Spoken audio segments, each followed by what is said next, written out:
The sinking of Henry VIII's mighty warship, the Mary Rose, remains one of our greatest maritime mysteries. What happened on that ill-fated day in 1545 has puzzled historians and archaeologists for centuries.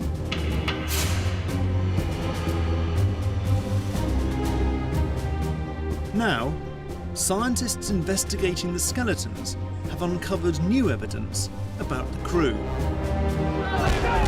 Their most startling find offers a completely original explanation of why the Mary Rose sank.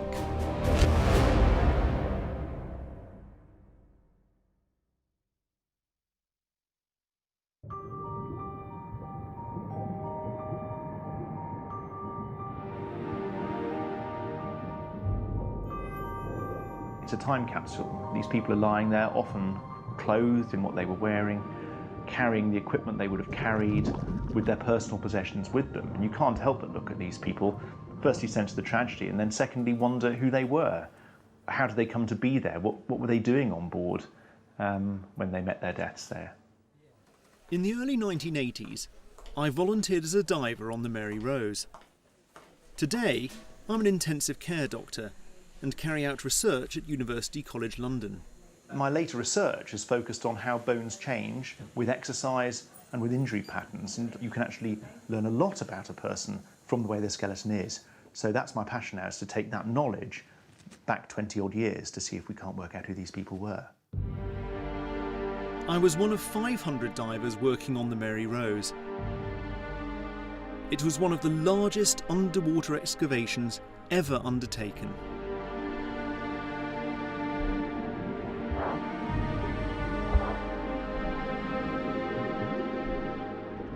We found amazing objects.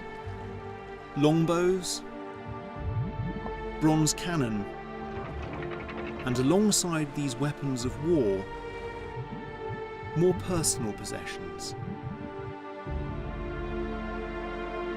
The excavation caused a sensation. The Mary Rose was Britain's Pompeii, a moment of life frozen in time.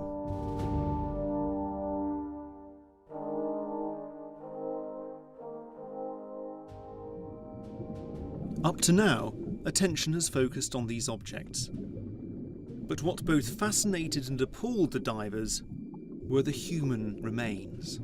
There was a number of ribs and a leather jerkin, and that really brought it home to me. You know, this was part of the person's clothing. You know, it really came alive to me. One of the guns was lifted.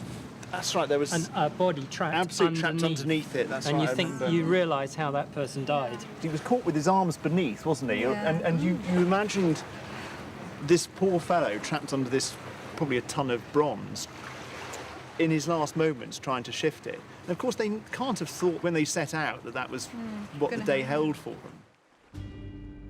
The divers recovered nearly 10,000 human bones from the Mary Rose. But we had little idea who these people were. Since diving on the wreck, I've been haunted by the fate of these men, and I've always wanted to know what happened. The historical records are very limited. We know the Mary Rose was 34 years old and one of Henry VIII's most heavily armed warships. She carried a crew of over 400 men, but we don't know who most of them were or where they came from. We only know for sure the identity of one person on board that day, the Admiral, George Carew. In the summer of 1545, Carew sailed the Mary Rose out of Portsmouth Harbour to engage an invading French fleet. He fired a broadside at the enemy, then a few minutes later had to make a quick manoeuvre to avoid running aground. During this move, in calm seas, the ship took on water, keeled over and sank.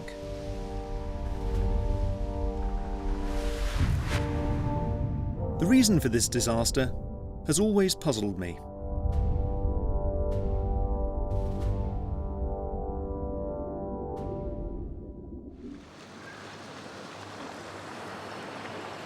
I've come back to Portsmouth to investigate further the horrors of that summer's day. Is it true? I mean, it's said that Henry VIII could hear the screams of the drowning Absolutely. sailors. Across the water, the sound travels over there. It is literally just a mile over to Southsea Castle. When she sank, the masts of the main mast and the foremast were up above the surface of the water here. At this point, she sank. This is the buoy marking the site where she sank. So there's Henry VIII standing there, watching the pride of his fleet sink to the bottom. Yep. The death toll on the Mary Rose was horrendous. Anti-boarding netting covered the upper deck. It was coated in tar and sand to make it difficult for enemy boarders to cut through. But when the vessel sank, it trapped nearly everyone inside. Almost the entire crew of around 400 men died. So what was happening on the Mary Rose in the moments before she sank? You've got a very concentrated time period with an awful lot of action going on. A lot of noise, the guns going off, the French attacking, everything in chaos. She may have been making that turn too tightly, possibly with too much sail set. So some disorganisation on board. Sir George Carew was shouting across to one of the other English ships that he had the sort of knaves that he could not rule. Knaves whom he could not rule. The last reported words from the Admiral on board the Mary Rose appear to blame the crew. So were the men responsible for their own fate?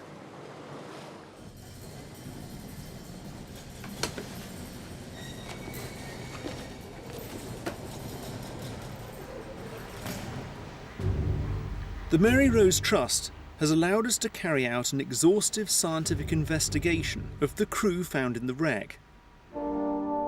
We've examined some of the skeletons in detail, including one who may have played a critical role in the sinking.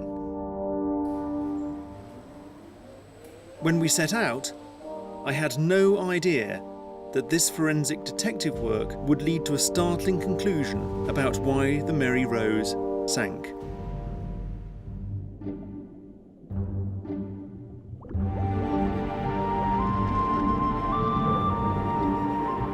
In 1982, after removing the contents of the ship, the Mary Rose Trust raised her to the surface. There is the first sight of this flagship of Henry VIII. It's the first time we have seen this in 437 years.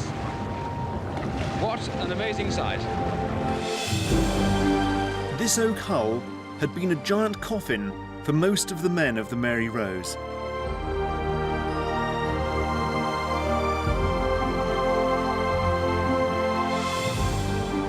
I'd always been intrigued by the Admiral's harsh description of the crew as knaves whom he could not control. Had they somehow contributed to the sinking of the ship?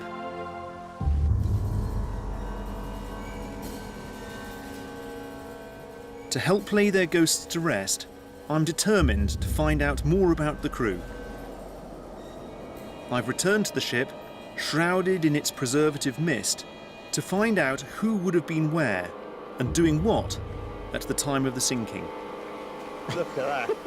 Absolutely amazing. Last time I got this close, I was probably about in there somewhere. Yeah, you remember, I mean, this is diving on the hold here, but Yeah. we never saw it like this. No, I mean, of course, the visibility was absolutely shocking. I still find it hard to imagine how 400 men crammed into this small ship. But we know they did. This illustration, completed the year after the ship sank, gives a breakdown of the crew. 185 soldiers, which would have included archers, 200 mariners, and 30 gunners, who looked after the heavy cannon on board. In time of battle, the soldiers and archers would have been on the top deck. Many of the gunners would have been manning the big guns on the deck below. Where did you find the bodies? I mean, were they where you expected to find them? Presumably archers would have been on the top deck ready to shoot the French. Yes, I mean, they would mainly have been on the top decks, but we did find items of archery equipment all around the ship, and we found human remains all around the ship. So what you can't do is say that everybody that was found on the upper deck was an archer, or that all the archers were found on the upper deck. You know, there is a bit more of a mixture. The mixture of skeletons is going to make this a much harder puzzle to crack. To find out more calls for a scientific study of the remains. I want to see if it's possible to examine the skeletons and work out what jobs they did. Is there any way we can separate the archers from the sailors and the sailors from the gunners? I received a number of huge boxes, and these were full of bones, and they were in nets, right, as they were found. So it was a complete jigsaw. The job of solving one of the biggest forensic puzzles underwater archaeologists had ever undertaken fell to osteoarchaeologist Anne Sterland. Because of the mix of bones, no one knew exactly how many bodies there were. And clearly, I mean, we found some skeletons where they were almost intact, sometimes with clothing on and their materials, but in many other cases you had pieces of body. Yes, all jumbled up. So how on earth do you start assembling a person from massive bones like this? Well, we started with pairs because we are bilaterally symmetrical. So we've got two thigh bones, two shin bones, two arm bones, etc. So we started by matching, or trying to match, bones that we recognise. So there is a pair of thigh bones, and if you look, you can see that they go together quite well. If you look at the bones, you have to look at them very carefully, but you can see that they match. So they belong to that. And then we looked at the tibia, the shin bone. Yeah.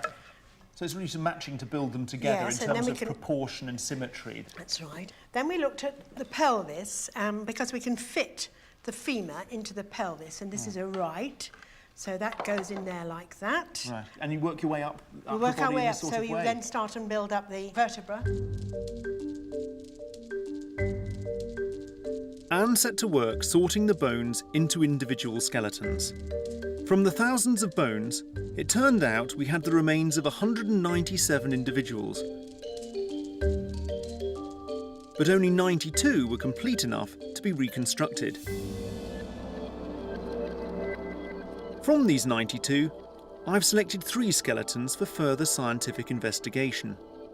Each has unique pathology that provides vital clues about who they were.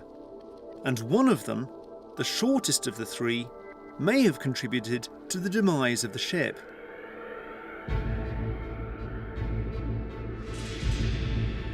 The first skeleton was found in the bow of the ship, in an area used as a store. It's that of a man who was 6 feet tall.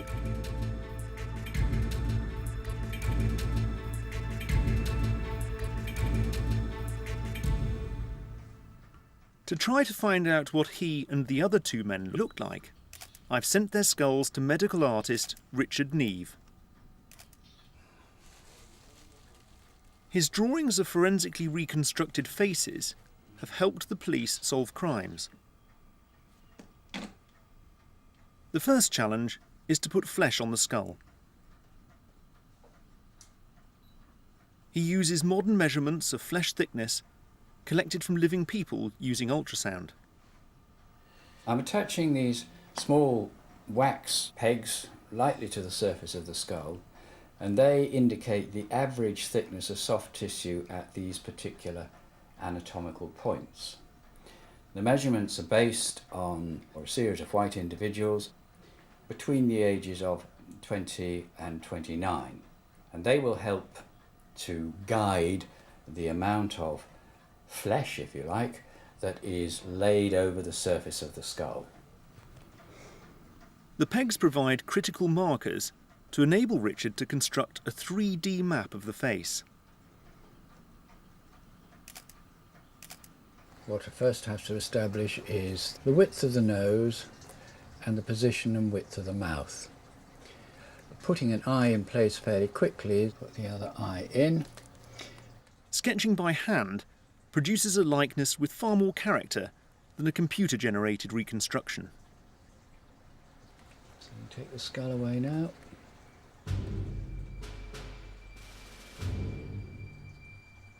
He was a very powerfully built man, massive muscle insertions in the base of the skull and down the side of his face here, the big temporalis and masseter muscles for chewing. Quite clear he was a big, powerful, solid kind of a guy. Great for the front row of the forward, something like that in rugby. That kind of heavy, beefy kind of guy.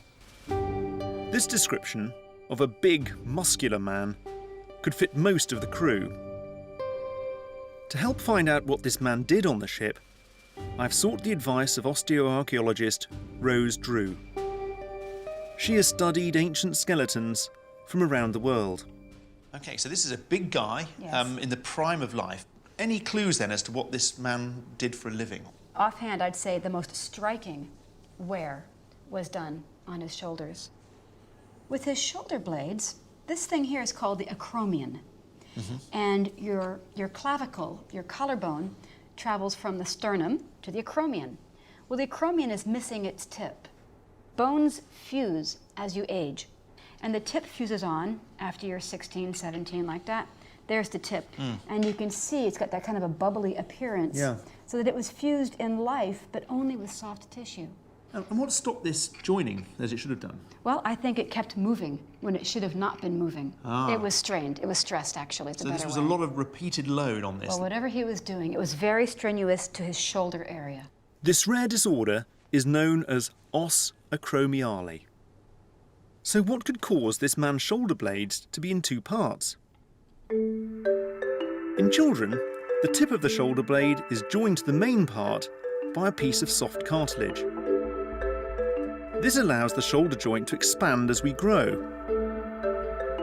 When we become adults, this cartilage fuses and becomes solid bone. But in our skeleton, this never happened, and the shoulder blade remained in two pieces. Os acromiale can be caused by repeated and heavy loading on the shoulders, and our man wasn't the only person on the ship to have it. 24 other shoulder blades were found with the same condition. So what job on the Mary Rose could cause this to happen? Climbing the rigging looks like one possibility. Sailors would use their arms to support themselves. But the loads don't look great enough. They'd take most of their weight on their legs. So if our man is not a sailor, what other job would fit the evidence? One of the most surprising finds on the Mary Rose was the huge number of longbows and arrows. 172 bows and over 4,000 arrows. Many of the soldiers on board must have been archers. Could our man be one of them?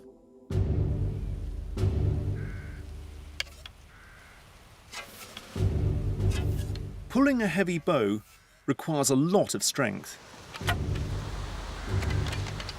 It's just the sort of activity that could cause this disorder. The only problem is that modern archers don't appear to suffer from this condition. But perhaps pulling a Tudor war bow put more strain on the shoulder.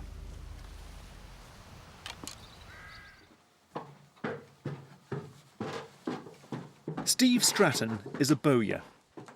He's gone to great lengths to make an exact replica of a bow from the Mary Rose.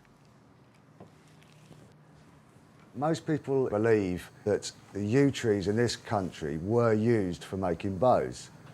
Well, they were, but not for something, a powerful war bow. Henry VIII wanted the best weapons for his archers, and that meant importing the right type of wood from Europe. Most of it would have been Mediterranean mountain yew above 3,000 metres altitude. And that is what you want for a very good bow. Massive power in it. This test measures the force needed to pull this replica Tudor bow. Its draw weight is a massive 170 pounds, over 3 times the weight of a modern Olympic bow. So could pulling war bows like this cause the shoulder injury we see in the Mary Rose skeletons? Only a handful of people today have the strength and technique to pull these bows. Mark Stretton is one of them. You're actually physically drawing 170 pounds. You know, that's like picking up a 16-stone person with your fingertips. Mark holds the Guinness World Record for pulling the strongest bow. But the record came at a price. Over the last 2 years, I've started to have problems with my left shoulder, which is largely down to the huge compressive forces that's been inflicted by the bow. So could Mark be suffering from the same condition as our Mary Rose skeleton? Can I shake that hand? Yeah. You're suffering, are you? Yeah, well, on this one. That's okay. To check this theory, I'm putting Mark through an MRI machine to see if his shoulder bone is in 2 sections.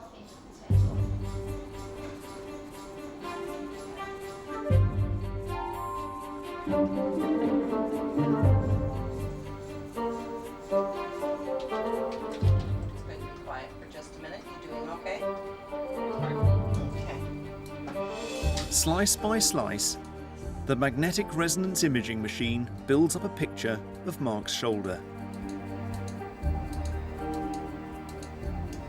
This looks very much like a repetitive type of injury pattern rather than one particularly big injury mark. Faris Haddad is a leading orthopaedic surgeon. From the scan, he can tell if Mark has os acromiale. And you can see this is a sort of relatively worn joint here. But having a problem with that little joint on top of the shoulder is something that's easily solved. So I'm not ready for the scrap heap just yet, then? No, I think you've got a way to go. So Faris, you've looked at Mark's shoulder with this magnetic resonance scan. Has he got os acromiale, as our archers we think had? He doesn't have os acromiale, but he has pathology in the same area.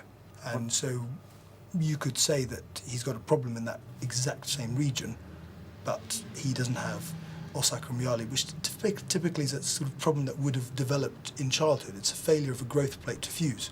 So the difference here, we might hypothesise, is that Mark's started loading the skeleton when that had already fused, but if he'd started doing this when he was 6 or 7 or 8, that actually maybe... We could hypothesise, and it's only a hypothesis, but we could say that if you do this sort of thing at a young age, rather than getting the damage that you've got in the joint, you've got failure of the growth plates to heal properly. In Henry VIII's time, the longbow, with its armour-piercing power, was still a key part of Britain's defence. But it was only as good as the men drawing the bows. To guarantee an army of powerful archers, English law required male children to practice archery every week.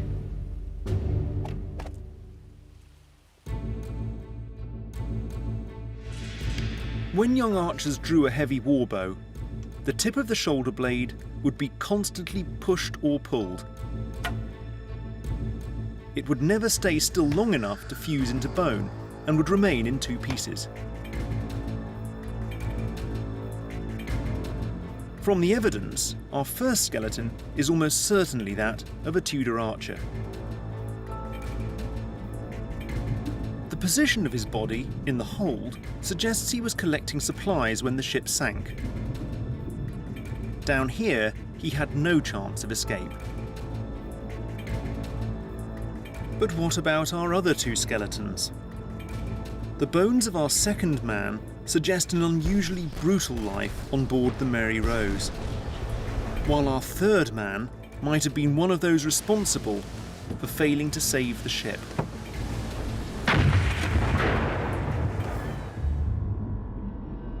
Trapped deep in the hold of the Mary Rose in the galley, the ship's kitchen, divers found the skeleton of a man about 5 foot 4 inches tall. He was discovered with one of his shoes still intact, a knife handle, and a comb.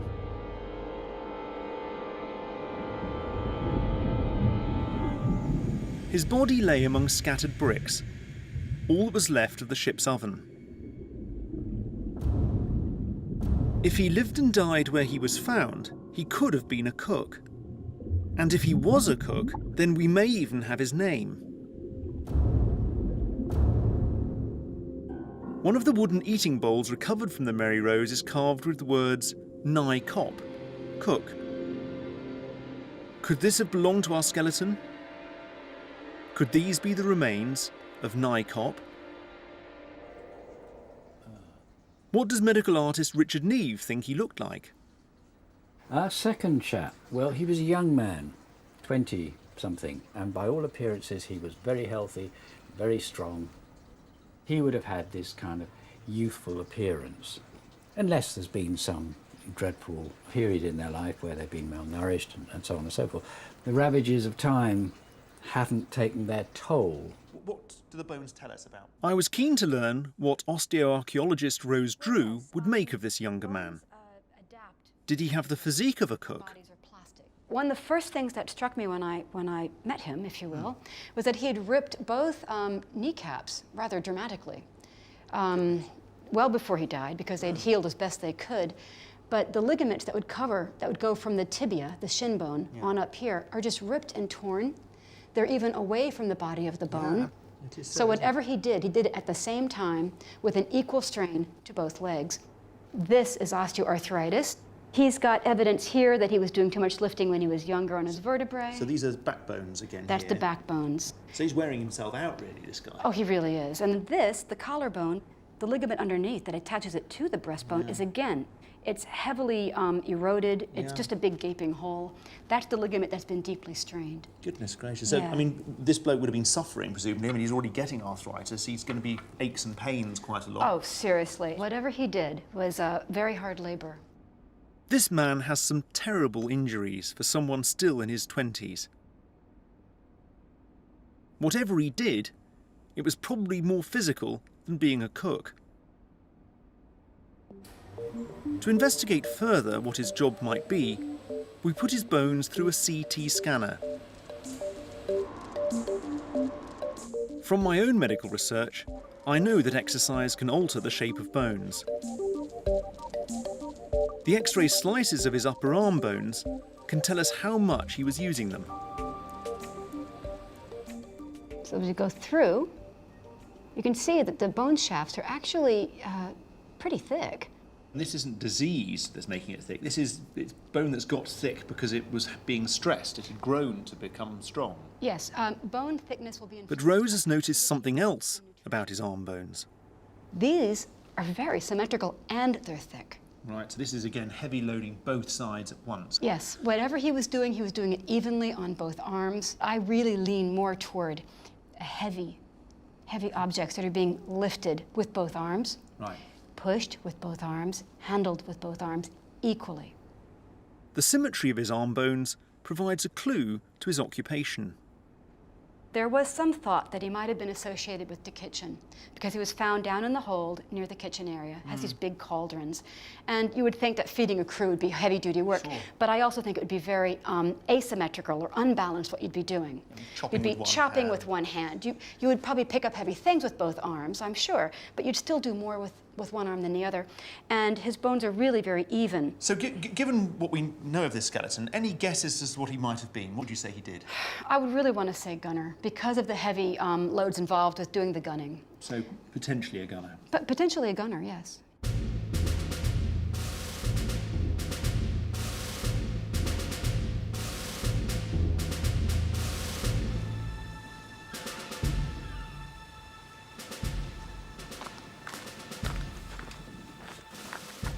If you want to find the nearest equivalent to a Mary Rose gunner today, look no further than Colin Heriot.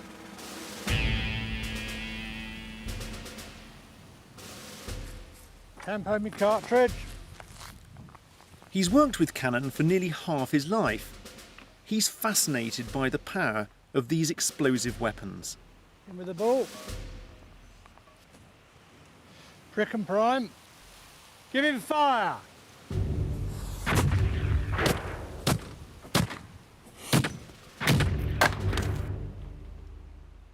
He knows how lethal they can be. Good shot. Smashed it. And if these splinters are the size of that, Jack, that's got to be a metre long or more, jagged end. Take a man's head off. Right, forward. But the 71 big guns on board the Mary Rose were not just lethal to the enemy. Their weight made them extremely dangerous to the sailors drafted in to fire them. Water up. Working the guns when you were in action was a pretty hairy business. Lots of opportunity for injury and instant death. Okay, 2, 3, heave. 2, hold it again. 2, 3. We're good. Push. You've got a moving deck, and you've got sometimes a slippery deck. Every chance of injury, whatever you're doing, because it's heavy, heavy metal. You have to manfully lift the gun up on a couple of cross pikes, lift it up, put it in position. You've only got to put your foot wrong, snap. Cartilages, ligaments, all go. Colin has many of the injuries we see in our second skeleton. I've been working with cannons 22 years now. I'm deaf, as I said, and I'm riddled with arthritis because of the moving of the guns. That knee there is completely shot. And to be quite honest, at my age, if I was in Tudor times, they'd have buried me at sea long ago. Firing!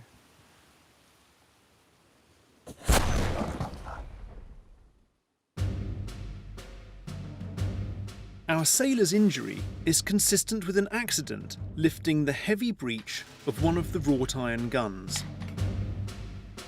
If the other end of the breech was dropped, his bent legs would suddenly take all the weight. The instant load would tear off his kneecaps. The injury would leave torn ligaments that would eventually turn to bone, just like those in our skeleton. This man's bones are consistent with him being a gunner for much of his time on the ship. But once injured, it's unlikely he performed the most physical work. Our first 2 skeletons were found in the hold. Our last skeleton was discovered in a location that places him at the centre of the action. The main deck of the Mary Rose contained the guns and the gun crews. 17 skeletons were found here. One of the most complete was the body of this man. He was shorter than average, but what makes him special is that he was found next to a bosun's call, a whistle used for issuing commands. It implies he was an officer, which means he may have played a critical part in the last moments of the ship. He may well have been the officer responsible for deploying cannons and for opening and shutting the gun ports. Water pouring in through these gun ports sank the ship.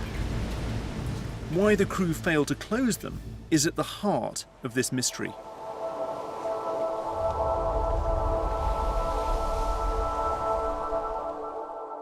Could the failure of command rest on this man's shoulders? Can his bones confirm that he was an officer? This individual is older than some of the other skeletons I've seen. What sort of age do we think he might have been? Oh, I think he was in his late 30s into his 40s. The things that would indicate to me that someone has achieved at least the age of 30, the way his collarbones are fused, but also his teeth. He's got bad teeth, which can happen at any age. There's a rotten stump, there's an abscess over here. The teeth are very worn down, and you can see dentin. Here is where the enamel has been worn away and actually exposes the dentin. This man's age is consistent with him being someone in charge. But there's more of his life story etched in his bones. Here's his collarbone. Let's look at that one. That's the underneath part that would have attached to the breastbone. And you've got the collarbone from the younger fellow with the ripped kneecaps, right? And they're really very different. They're very different, aren't they? So this one's got a great big sort of divot out of it, hasn't it? Yes, it does. The muscles, the ligaments rather, pulling on this damaged the bone. You can see that. And on this one? It did at one time, but it's filled in. So it's healed? It's healed. It is healed. So this guy's still doing heavy manual labour that's continuing to injure the bone. This guy's done some manual labour in the past, and he's now stopped. This guy's had a more sedentary life recently. Yes, he has. Okay. What sort of job did this guy do then? He obviously wasn't a gunner or working on the rigging. Well, I don't think they had any totally useless people on the ship. Yeah. So if he wasn't the doctor or something like that, you would have to say he was perhaps in a supervisory position. The bones are consistent with a man who worked his way up through the ranks to the position of an officer. He was not a senior officer. They would have come from the aristocracy. He was almost certainly the ship's boatswain or master gunner. He was an older man, more mature than the others, but likely to be more experienced and possibly somebody to whom they turned when things went a little bit wrong. His face was a different shape, slightly more rounded, slightly more refined nose. And for a man, of course, who's been at sea for most of his life probably, fresh air, wind, sun, all that would have worked on his face so that the creases around the nose and the mouth and the eyes and so on would be that much more heavily marked. Our man was found on the main deck. The gun ports here were close to the waterline, which made the ship extremely vulnerable. Did something under his control go wrong here that caused the ship to sink?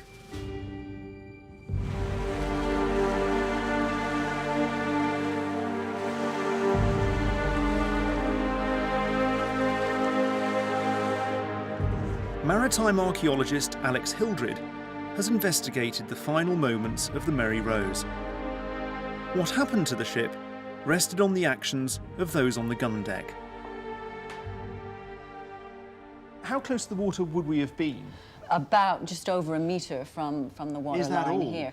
That seems pretty dangerous to me. Well, it is, and that's probably why she sank. And that's another reason to suggest that when the ship heeled, having fired around, you know, it's entirely consistent with the fact water would have come through the gun ports and overwhelmed the ship. So and the gun port starts... lids were open. You know, they were found open and hinged against the back of the ship. So as soon as water starts trickling in, we've now You've had it. You're beginning to go over in a big way. And so the gun port lids would have been raised and lowered by some poor fellow standing above. And these were heavy?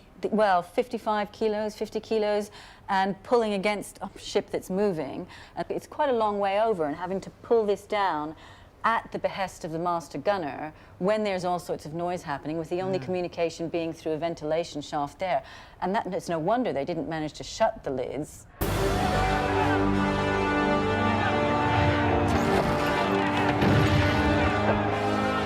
In the chaos of battle, with all the shouting and guns going off, it would have taken a very clear chain of command and a very disciplined, well-rehearsed crew to close the gun port lids in time. So how closely knit was the crew of the Mary Rose? Were they a well-drilled team that had trained together? Or was there some problem in the chain of command? Forensic science is about to reveal a startling discovery that may rewrite the story of the Mary Rose.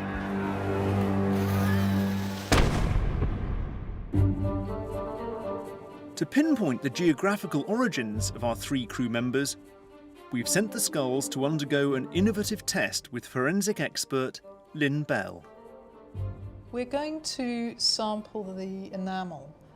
So I'll show you, it's a very small sample, you can barely see it when we take it. So we aim for the molars, and we just sample one. And what can you tell from that when you've analysed it? We can hope to regionalise that person. So you might be able to give us an idea of where these people came from. Yes.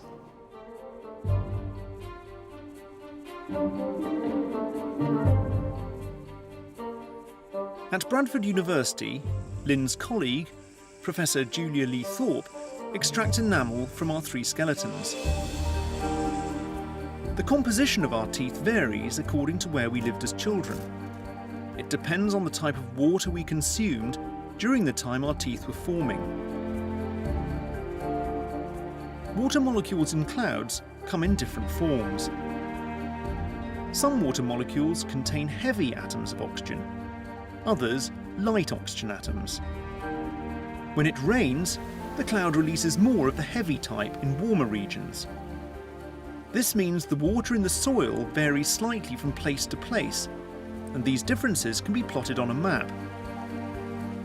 The water in the soil is absorbed into the plants we eat, and in growing children, eventually finds its way into their teeth.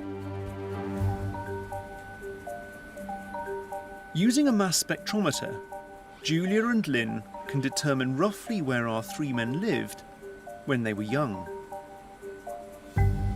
first skeleton, we got a number of minus 5.5.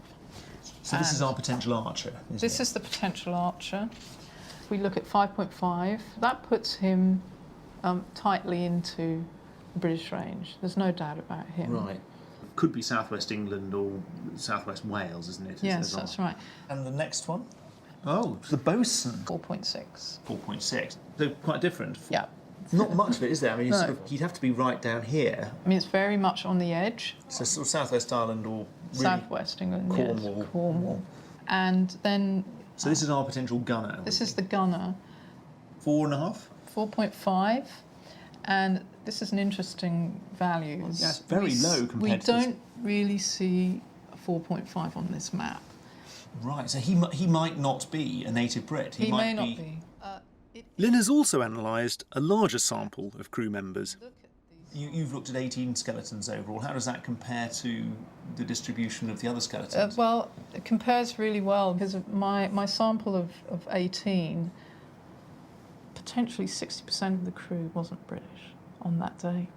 How extraordinary. And upwards of a half of the crew of Mary Rose might not have been native Brits. Well, a third to two-thirds, actually. It was a huge surprise to me. I was expecting them all to be British. That was my expectation. And mine. Because I always had this sort of idea that these were just, you know, hearts of oak, as it were, British crewmen. If these men weren't British, where did they come from? And what were they doing on this quintessentially English warship? The analysis of the teeth rules out Britain and countries in Northern Europe. It suggests that the men grew up in a warmer climate, probably somewhere in Southern Europe. It's also known that at this time, Henry VIII was short of skilled soldiers and sailors, and was trying to recruit mercenaries from the continent. In Henry's state papers, there's one account in particular that appears to fit the evidence. 6 months before the Mary Rose sank, 9 ships were caught in a storm in the English Channel. They sought refuge in Falmouth Harbour in Cornwall. And on board were 600 Spanish soldiers.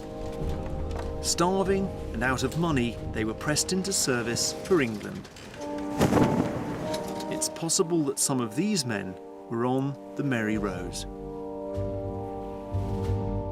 The discovery that up to 60% of the crew came from overseas offers a new explanation of why she sank.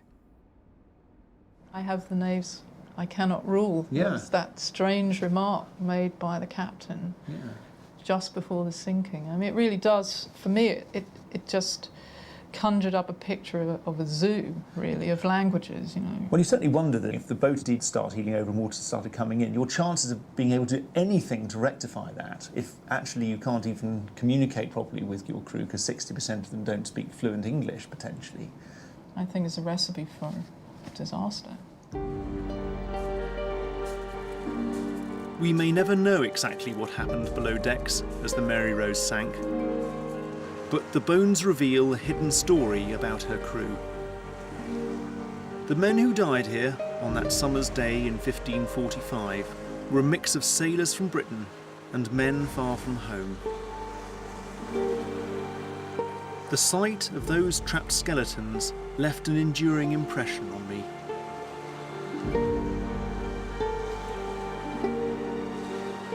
How many of those men from southern climes can have imagined they would end their days on a warship, fighting and dying for the King of England?